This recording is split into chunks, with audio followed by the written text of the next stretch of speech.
Hari Om Tat Sat. Welcome to Jyotirmayananda channel. We focus on spirituality, a journey to self-realization. Please subscribe for the mystical meanings of the scriptures and to enjoy daily satsang with us. We are currently enjoying the book The Art of Positive Feeling, authored by Swami Jyotirmayananda Maharaj, my Guruji, and narrated by myself, Swami Nikhilananda. We are currently discussing an important topic, a vice of pride known as Mada in Sanskrit. So today we will study the story of King Akbar, or enjoy it, the ego of King Akbar. King Akbar, a great king in India during the 16th century, had a very witty minister named Birbal. Birbal had many enemies among the court officers because he was always favored by the king. In addition, Akbar was a Muslim king and Birbal was a Hindu king, a Sanatana Dharmi. So, therefore, additional tension was always there. One day, these officers thought up a plan to degrade Birbal.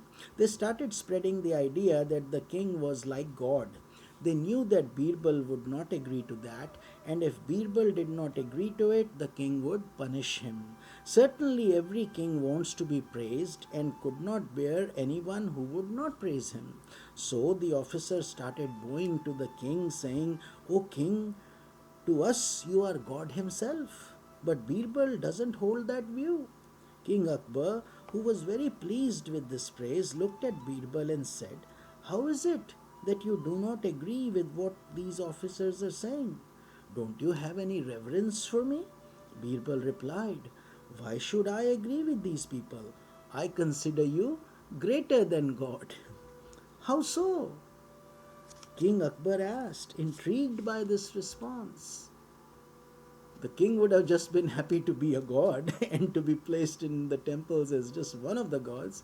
But here Birbal says he is greater than God. Birbal replied, "If someone commits an error, God cannot drive him out of his kingdom, because his kingdom includes the entire universe, the whole cosmos. However, if someone commits an error in your kingdom, you have the power to drive him out. Therefore, you are above God." Akbar kept quiet. He understood the deeper meaning. The subtle implication of this story is that when you have ego, you place yourself above God. The things around you are controlled by God's plan.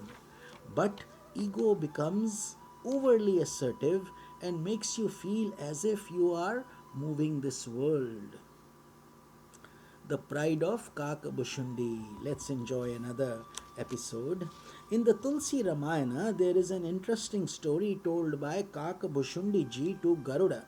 Garuda is the vehicle of Lord Vishnu and Lakshmi Mata. So, of how he had become a crow, Kakabushundi ji had become a crow, and why he had chosen to remain in that embodiment through all cycles of creation. In one of his previous incarnations, Kagabushundi was a young, arrogant devotee of Shiva. Even though his guru again and again instructed him not to hate Vishnu and the worshippers of Vishnu, Kakabushundi continued to do so. He even began to hate the guru himself for asking him to be broad minded and became insulting to the guru in various ways. One day, Kakabushundi was seated in the temple offering prayers to Shiva when the Guru entered the temple. Out of arrogance, Kakabushundi stayed seated and did not rise to welcome his Guru. Suddenly, the voice of Shiva rang out in the temple and cursed Kakabushundi, saying, "O ungrateful disciple, since you have stayed seated like a snake, may you become a snake and continue to incarnate throughout thousands of embodiments as lower forms of life." Hearing this curse from Shiva, Kakabushundi trembled, and the Guru was moved by profound compassion for him. Just think, the Guru being ridiculed, and yet he has nothing but love for his disciple. Such is the Guru Shishya Parampara.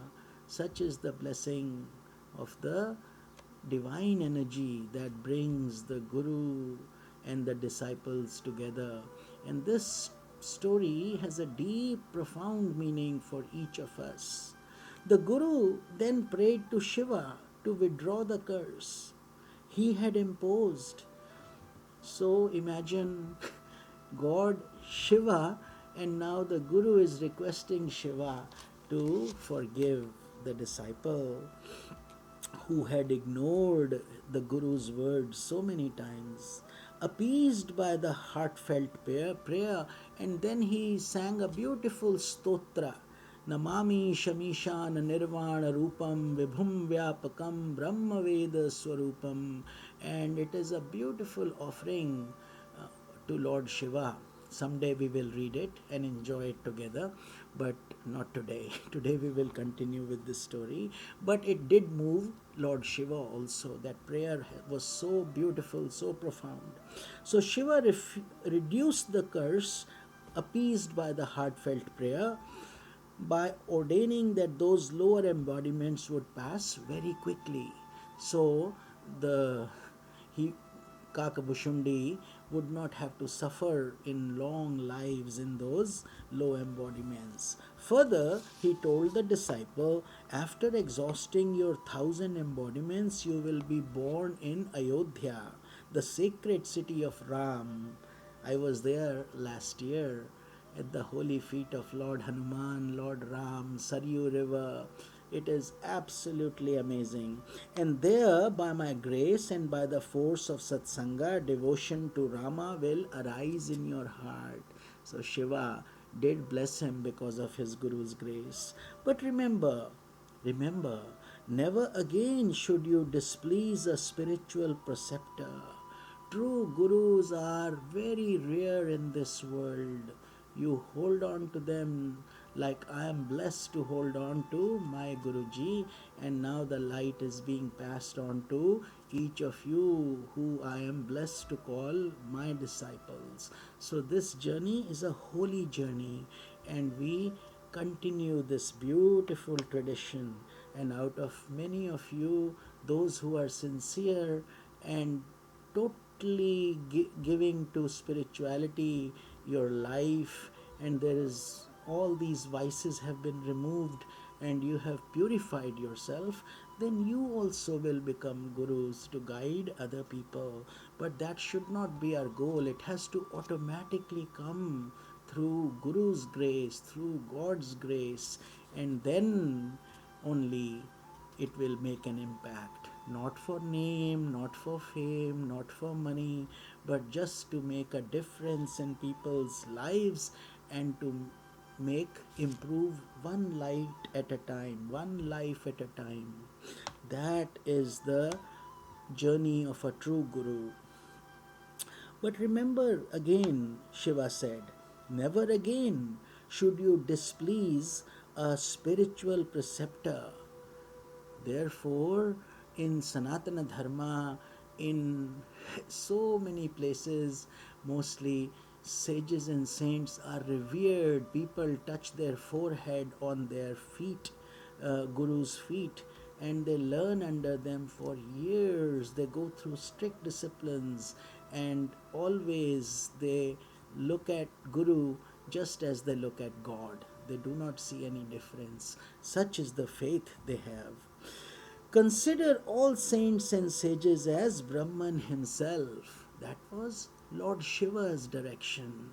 So therefore we call him Adi Guru, the first Guru, Lord Shiva himself. So that is why they say Guru Govind dono khade kaki lagi hu paए balihari Guru aapke Govind diyo milaye. O Guru, it is your grace, because of you God has come. If you were not there, how would I be able to see God? How would I be elevating myself? So such is the glory of the Guru. According to the words of Shiva, the disciple was eventually born into a Brahmin family in Ayodhya, and from his very childhood he was immersed in worshipping Lord Rama. After his parents died, he entered into forest life and approached a sage for spiritual initiation. The sage began to expound the non dualistic philosophy of Vedanta, the path of Jnana Yoga, but the Brahmin youth was not happy with this teaching. His mind was so intensely devoted to the worship of the personal form of Rama and to the path of Bhakti Yoga or devotional yoga, and he insisted again and again that he should be given initiation into that path. Basically, again, like he did in his past embodiment, argued with his guru to give him guidance on bhakti instead of jnana. Angered by the disciple's stubborn insistence, the sage cursed him, saying, "May you become a crow."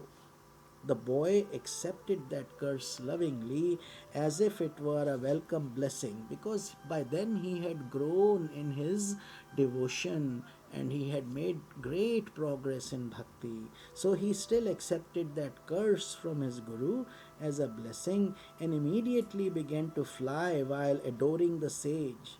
Seeing this, the sage regretted having cursed the boy and revealed to him a secret, that he taught Jnana Yoga to most people but kept Bhakti Yoga for a very select type of highly qualified aspirant. Since the disciple proved to be that type of aspirant, the Guru then began to initiate him into the path of devotion, teaching him the art of meditating on Rama as a child through the aspect of devotion known as Vatsalya Bhava, like loving God as parents would love their child. Just like when a baby is born, there is no expectation from the baby. The mother and father love it unconditionally and provide him with every need.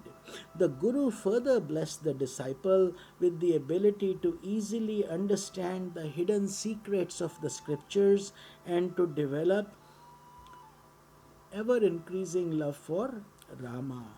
In addition, he would have the power to assume any physical form of his choice. Such was the blessing he received due to his devotion and bhakti. And like we say, bhakti is an independent way. If we don't have devotion, we cannot progress on this holy path. So bhakti, when we have bhakti, mukti comes with her as the maid servant of bhakti. So liberation will automatically follow. So we should get jnana also, knowledge also, selfless service, meditation, devotion. All of that is holistically done, which we call integral yoga. With this, we conclude our satsang for today, and we will continue this beautiful journey in tomorrow's satsang. Hari Om Tat Sat.